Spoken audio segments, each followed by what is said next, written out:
The project is to take a space where we have a lot of great things happening that a wider community beyond those that can come here might want to see, and put it out in the public so that anyone can experience things like Honors Convocation, like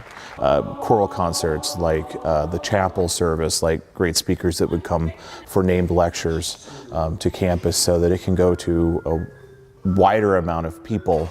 to see the great things that we see.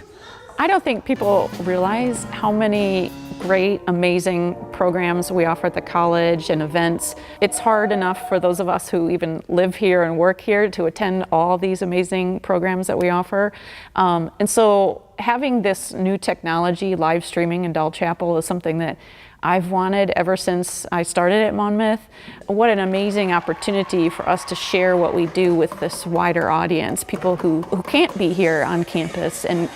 can connect to us in this really amazing live way.